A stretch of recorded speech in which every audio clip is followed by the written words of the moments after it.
Sir मुझे ये जानना है कि सर क्या हम लोग को लाइफ में नहीं करना चाहिए जिससे हम लोग को डाउनफॉल हो सकता है? क्या नहीं ऐसा क्या है जो नहीं करना चाहिए? तो कितने चाहते हैं ये हो आज के सेशन का टॉपिक इंटरेस्टिंग है, बिकॉज आज से पहले मैंने ऐसा कभी कुछ सोचा भी नहीं है, ना ऐसा कभी कोई टॉपिक किया है कि ऐसा क्या है जो हमें लाइफ में नहीं करना चाहिए। चाहे आप मेल हो, चाहे फीमेल हो, चाहे जॉब करते हो, चाहे बिजनेस करते हो, चाहे स्टूडेंट हो, कोई भी हो, लाइफ में किसी भी स्टेज पर हो, ऐसा क्या है जो हमें नहीं करना चाहिए? हाँ, इनसे स्टार्ट करते हैं। सर मेरे हिसाब से किसी भी काम को, किसी भी बात को, किसी भी चीज़ को नहीं बोलना चाहिए, क्योंकि मैंने पर्सनल एक्सपीरियंस किया है, अगर हम पहले ही किसी काम को नहीं बोल देते हैं ना तो वो कभी सक्सेस होता ही नहीं है, और जितना भी आपके पास कॉन्फिडेंस हो आप उस चीज़ को कभी भी कर ही नहीं सकते। तो पहले नहीं बोलना नहीं सीखना चाहिए मेरे हिसाब से। Based upon our past experience हमारे माइंड में कुछ बैठ जाता है जिसको हम बहुत स्ट्रांगली पकड़ लेते हैं और अभी से पकड़ना शुरू कर देते हैं इसी एज से, यानी इस एज में हमारे माइंड में वो चीजें बैठने लग जाती हैं। बच्चों के माइंड में कुछ नहीं होता है, बच्चे बिल्कुल ब्लैंक स्लेट की तरह हैं, वहां पे ना हाँ लिखा हुआ है ना लिखा हुआ है, पर जैसे जैसे एज बढ़ती चली जाती है वो स्ट्रांग होता चला जाता है और उसी की वजह से फिर हमारे कॉन्फ्लिक्ट्स होने लग जाते हैं, उसी की वजह से सारी रिग्रेट्स आती है। क्योंकि होता क्या है, बड़ी जल्दी हम ना बोल देते हैं। हो सकता है कोई बहुत बड़ी अपॉर्चुनिटी आई हमारे सामने, डिसीजन लेना था, लेकिन सुनने से पहले ही सामने वाले बंदे की पूरी बात हमने पहले ही ना बोल दिया। नहीं। उसके बाद पूरी जिंदगी बैठ करके रो रहे हैं। अपने घर में आपने चीज़ों को ऑब्जर्व किया होगा, अपने दादा को, नाना को कभी ये डायलॉग कहते हुए सुना है कि उस टाइम पे मेरे को मौका मिला था, अगर मैंने वो कर लिया होता तो आज मैं पता नहीं कहाँ होता, उस टाइम पे ये घर ना लेके वो कोने वाला घर ले लिया होता तो मैं पता नहीं कहाँ होता। पूछो क्यों नहीं लिया? क्योंकि जैसी वो अपॉर्चुनिटी आई तो उन्होंने पहले ही, सुनने से पहले ही, समझने से पहले ही ना बोल दिया। किसी और ने हाँ बोल दिया, जिसने हाँ बोला वो आगे निकल गया, जिसने ना बोला वो पीछे रह गया। तो अपनी लाइफ में कभी भी ये हाँ और ना को स्ट्रांग मत होने दो। अगर आप मेरे भी सेशंस को ध्यान से कभी सुनोगे ना या ऑब्जर्व करोगे, आपको एक क्लियर स्टैंड नहीं मिलेगा। और इसमें वो लोग जिनका माइंड बिल्कुल ही कॉन्क्रीट है, पत्थर के जैसा है। माइंड ना दो तरीके के होते हैं, 90% से ज्यादा लोगों का जो माइंड है वो पत्थर के जैसा है, उसमें सब कुछ पहले से ही फिक्स्ड है और कुछ नया अंदर जाने के लिए जगह ही नहीं है। उस माइंड में जो पहले से फिक्स्ड है उससे मिलता जुलता कोई बंदा कोई बात करेगा, जैसे मैं कोई बात करूंगा तो कहेंगे हाँ बहुत बढ़िया बहुत बढ़िया बहुत बढ़िया, ये तो वैसे ही सोचता है बिल्कुल जैसे मैं सोचता हूं। और जैसे ही उससे अलग कोई थोड़ी सी बात करी जाएगी तो क्या होगा, गुस्सा आएगा, ये क्या बोल रहा है, ये सही नहीं। समझ गए क्या हो रहा है? इन माइंड्स को क्या कहो, पत्थर के जैसे माइंड है, सब रुका पड़ा है। दूसरे तरह का माइंड कौन सा होता है, जो एक नदी की तरह बह रहा है।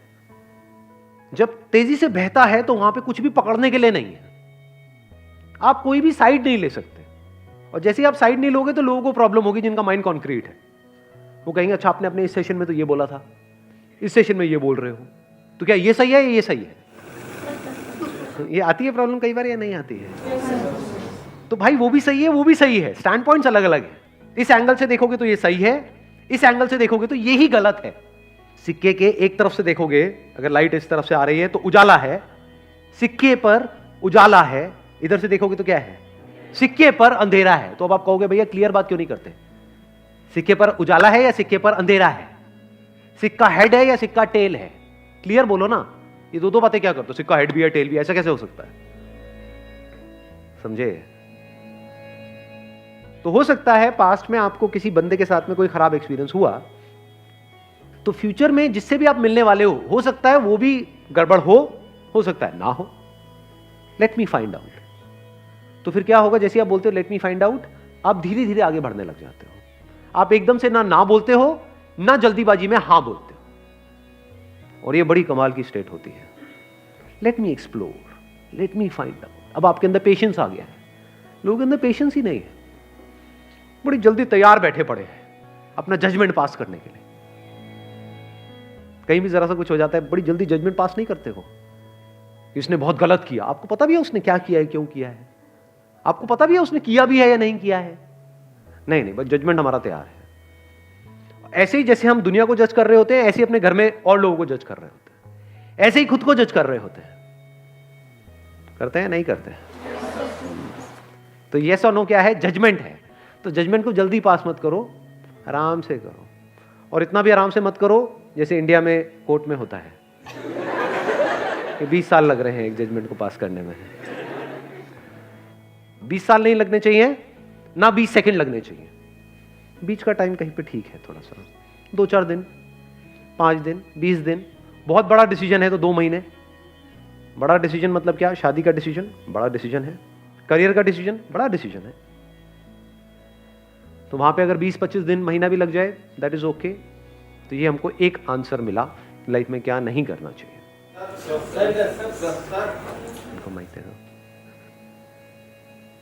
एक्चुअली सर मेरे को लगता है कि हमें हमारे ऊपर पर्सनली सेल्फ डाउट नहीं होना चाहिए कोई भी काम करने से पहले।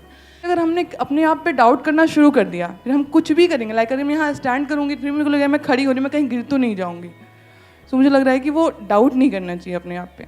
हमें अपने ऊपर डाउट होने लग जाता है कि मैं ये कर भी पाऊंगा या नहीं कर पाऊंगा। तो अब ये बड़ा अच्छा पॉइंट है, ये ख़त्म कैसे हो?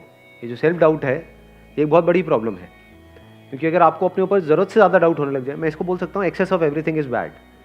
डाउट हमारे माइंड में इस तरीके से आ रहा है कि मैं ये काम करूँ या ना करूँ, ठीक है, होना चाहिए। मैं इस बंदे पे ट्रस्ट करूँ या ना करूँ, होना चाहिए। कोई बंदा आकर के बोल रहा है कि हाँ मेरे को पैसा दे दे, 1 साल में तेरा डबल करवा दूंगा, तो वहाँ पे डाउट होना चाहिए कि ये बंदा फ्रॉड है। तो अब अगर ये सेल्फ डाउट आपको हेल्प कर रहा है तब तो बहुत बढ़िया है। अगर इस सेल्फ डाउट की वजह से आप अटक गए हो लाइफ में, ये सेल्फ डाउट इतना ज्यादा बढ़ गया है कि आपने अपने हथियार ही डाल दिए हैं, कि आप कह रहे हो कि नहीं अब तो कुछ हो ही नहीं सकता, मैं तो कुछ कर ही नहीं सकती, मैं तो कुछ कर ही नहीं सकता, मेरे तो कुछ बस का ही नहीं। हाँ वो सब कुछ कर सकता है, वो अलग मिट्टी का बना हुआ है, मैं नहीं कर सकता। ये आने लग जाता है, नहीं आता है। इससे कैसे बचे? अंदर तक आपको ये पता होना चाहिए, अंदर तक, कि आप में, मुझ में, किसी में भी कोई फर्क नहीं है। Brain is brain, body is body, brain is not your brain और माई ब्रेन। इस सच को देख पा रहे हो? सिर्फ ब्रेन में जो इंफॉर्मेशन पड़ी है वो अलग अलग है, बट जो ब्रेन है, जिस तरह से ब्रेन काम कर रही है, दैट इज सेम। उसमें इंफॉर्मेशन अलग अलग है। तो हार्डवेयर इज सेम, आंखें सेम है, शेप अलग अलग हो सकती है, बट जिस तरह से वो काम कर रही है, जैसे 2 कैमरास हैं अलग अलग कंपनीज के, तो बाहर से दिखने में अलग अलग हो सकते हैं, ब्रांड अलग अलग हो सकता है, पर जिस तरह से वो काम कर रहा है वो सेम है। जिस तरह से लाइट पड़ती है, मिरर पे जाती है, ये होता है, रिफ्लेक्ट करता है, फिर वो इमेज को कैप्चर करता है, वो सेम है, वो अलग अलग नहीं है। ऐसे ही जब इस सच को आप देख लेते हो, यू, मी और anybody, we as in humans, we are all same. Your brain is not similar to Einstein's brain, it is same. तो एक एनर्जी आती है अंदर से। अब अपने आप को अंडर एस्टिमेट करते हो ना ओवर एस्टिमेट करते हो, क्योंकि ओवर एस्टिमेट भी जो खच्चर करते हैं उनके भी माइंड में ये बैठा होता है कि मेरी ब्रेन तो पता नहीं क्या है, आई एम तो जीनियस। वो भी खच्चर है, जीनियस खच्चर है वो। हाँ। और एक है जो बेवकूफ खच्चर है, वो क्या कह रहा है कि नहीं नहीं मेरी ब्रेन में ही कुछ कमी है, नहीं मेरे में कुछ कमी है। मेरे में मतलब क्या?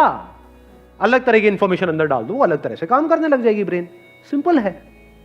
जैसे कभी ऐसा हो जाता है कि जब लाइफ में मूड बहुत खराब होता है, यानी एक तरह के थॉट्स अंदर चल रहे हैं, एक तरह की इंफॉर्मेशन अंदर प्ले होती चली जा रही है ब्रेन पे, एकदम से आपने मेरा कोई सेशन देखा या कोई बुक पढ़ी या किसी और का कोई सेशन देखा, एकदम से सब कुछ बदल गया। तो क्या बदला है वहां पर? क्या ब्रेन बदल गई है? हार्डवेयर बदला है, सॉफ्टवेयर ही तो बदला है, इंफॉर्मेशन ही तो बदली है। पहले अपने अंदर ही अंदर कुछ और बोल रहे थे, अब कुछ और बोल रहे हो। आया समझ में? नहीं आया कुछ? अब कहां पे है सेल्फ डाउट बताओ? अब यहां पे ना तो इंफीरियरिटी कॉम्प्लेक्स है हमारे अंदर, ना सुपीरियरिटी कॉम्प्लेक्स है, कुछ भी नहीं है। ये मतलब मेरी ब्रेन और आइंस्टाइन की ब्रेन सेम है, आपकी ब्रेन और किसी की भी, any person you name it, जो भी पास्ट में हुआ या अभी है या होने वाला है, सेम है, कोई फर्क नहीं है। इसको सिर्फ ढंग से यूज करना है, समझदारी से यूज करना है, बस, और कुछ नहीं है। इनको देना माइक जरा। हाँ पीछे। मैं बस ये कहना चाहता हूँ कि हमें अपनी जड़ों को नहीं भूलना चाहिए, अपने पेरेंट्स, उनके एक्सपीरियंसेस। बहुत अच्छा पॉइंट इन्होंने बोला है कि हमको अपनी जड़ों को कभी नहीं भूलना चाहिए। देखो एक पेड़ है, किस बेस पे डिसाइड होता है कि वो पेड़ कितना बड़ा हो सकता है? उसकी जड़ें कितनी अंदर तक है। तो अगर हमको ऊपर बढ़ना है, ऊपर मतलब आप कह सकते हो बाहर इस दुनिया में अगर बढ़ना है, तो अंदर जड़ें उतनी ही स्ट्रांग होनी चाहिए।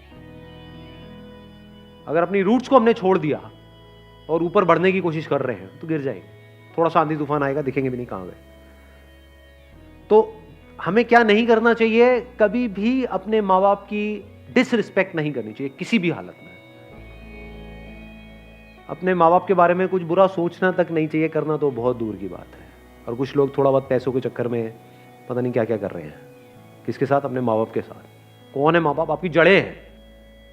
और सोचो, आपको एक मजेदार बात बता देता हूं कि जो बंदा, अगर आपको पहचानना हो ना कि वो बंदा कैसा है, कि उस बंदे के साथ उस पर भरोसा करना चाहिए नहीं करना चाहिए, तो उस बंदे को ये देखो कि वो अपने माँ बाप के साथ कैसे बिहेव करता है। उसने अपने माँ बाप के साथ क्या किया।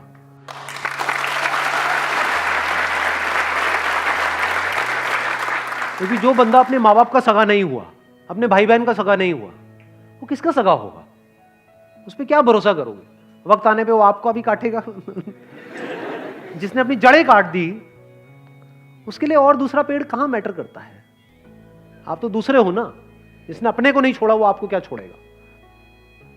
तो इसको हमेशा याद रखना है। हैविंग सेड दैट, इसका मतलब ये नहीं है कि आप उनकी हर बात से एग्री करो। नहीं, ओपिनियन अलग अलग हो सकते हैं। डिसीजंस के बेस पे लड़ाई हो सकती है कि मेरा डिसीजन ये है, आपका डिसीजन ये है, मैं ये चाहता हूं, आप ये चाहते हो। उसमें लड़ाई हो सकती है और वहां पे करनी भी चाहिए। ये नहीं कि जो वो कह रहे हैं हर बात पे हम एग्री कर जाए। ऐसा नहीं होना चाहिए। फिर तो आपकी अपनी आइडेंटिटी ही क्या रही? कुछ भी नहीं है। वो बोलते रहेंगे, आप करते रहोगे। तो रिस्पेक्ट अलग चीज है और डिफरेंस ऑफ ओपिनियन अलग चीज है। तो इसको मिक्स मत करना। बिकॉज मेरे को पता है मेरी ये बात सुनते ही लोग क्या बोलेंगे कि हाँ, मेरे माँ बाप, अब आप जो कहोगे मैं वही करूंगा। वो कहेंगे बढ़िया है, यही तो हमें चाहिए था। ऐसे ही तो चाहिए हमें कि बेटा चल, अब तुझे ये करना है, तुझे ये करना है, तुझे ये करना है, इतने बजे उठना है, इतने बजे सोना है, इतने बजे यहाँ जाना है, वहां जाना है, ये होगा वो होगा, ये सारा कुछ। तुमसे लड़ लो। जहां पे अपनापन होता है वहीं पे लड़ाई होती है। अनजान से कौन लड़ता है कभी यहाँ पे अनजान में आपस में अभी कोई लड़ाई हुई है आकर के? तू मुझे पसंद नहीं है, भाड़ किया किसी ने ऐसा आपस में? हाँ, नहीं किया। क्यों नहीं किया? क्योंकि अनजान है। क्या अपने अपने घर चले जाना है सबको इस सेशन के बाद में? किससे किसको क्या लेना देना है? अपनों से ही तो लड़ाई होती है, अपनी बीवी से, अपने पति से, अपने माँ बाप से। तो लड़ो, लड़ने में कोई बुराई नहीं है। अपनेपन से लड़ो। ऐसे लड़ो कि भाई लड़ेंगे, मरेंगे, कटेंगे, जो मर्जी करेंगे, अलग नहीं हो, रहेंगे साथ में।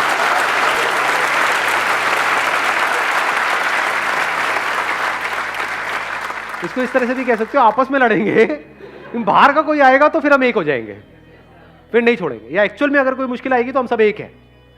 हाँ, आपस में हमारा चलता रहता है थोड़ा बहुत, उसमें कोई बुराई नहीं है। तो जड़ों को याद रखने का मतलब, जड़ों को ना भूलने का मतलब कि कुछ ऐसे लोग हैं आपकी लाइफ में जो आपको अंदर तक पता है कि ये मेरे अपने हैं। कैसे पता है? क्योंकि जब आपकी लाइफ का सबसे खराब टाइम चल रहा था तब भी वो आपके साथ थे, वो आपके अपने हैं, फॉर श्योर आपके अपने हैं। जब खराब टाइम में नहीं छोड़ा तो अच्छे टाइम में क्या छोड़ेंगे? और कुछ ऐसे लोग होते हैं, थोड़ा सा आपका टाइम अच्छा होता है, पीछे पीछे घूमने लग जाते हैं, आपके लारे लपे करेंगे, आपकी तारीफें करेंगे, आपको बोलेंगे कि हाँ तू तो मेरा भाई है, हम तो ये हैं, हम तो वो हैं। जैसे ही आपका टाइम थोड़ा सा खराब होगा आपको छोड़ देंगे, आपकी तरफ देखेंगे भी नहीं, आपसे बात तक नहीं करेंगे, एकदम पीठ कर देंगे आपकी तरफ। तो आप पहचान सकते हो ऐसे लोगों को। कुछ ऐसे लोग थे आपकी लाइफ में जब आप कुछ भी नहीं थे, या ये कह लो खराब टाइम चल रहा था, तब भी वो आपके साथ में थे। तो ये आपके अपने हैं। दुनिया इधर की उधर हो जाए, इनको नहीं छोड़ना है। चाहे घर अलग अलग हो जाए, देखना, इसको भी ध्यान से समझ लेना। इसका मतलब ये नहीं है कि हाँ एक ही घर में रहेंगे जी, अब तो सास बहू आपस में एक दूसरे का गला काट रही है लेकिन रहेंगे हम एक साथ ही, ये नहीं कह रहा हूं मैं। चाहे घर अलग अलग हो जाए, यानी फ्लोर अलग अलग हो जाए, अपार्टमेंट अलग अलग हो जाए, आप यहां रहते हो वो वहां रहते हैं, या दूर भी रहते हैं, आप दिल्ली में रहते हो वो बॉम्बे में रहते हैं, दैट्स ओके। लेकिन दिल से हम एक है जी, मरते दम तक हम अलग नहीं हो सकते। That must be very clear. जिसके माइंड में ये क्लियर है उसकी जड़ें पक्की है। Wish you all the very best. Thank you so much for coming.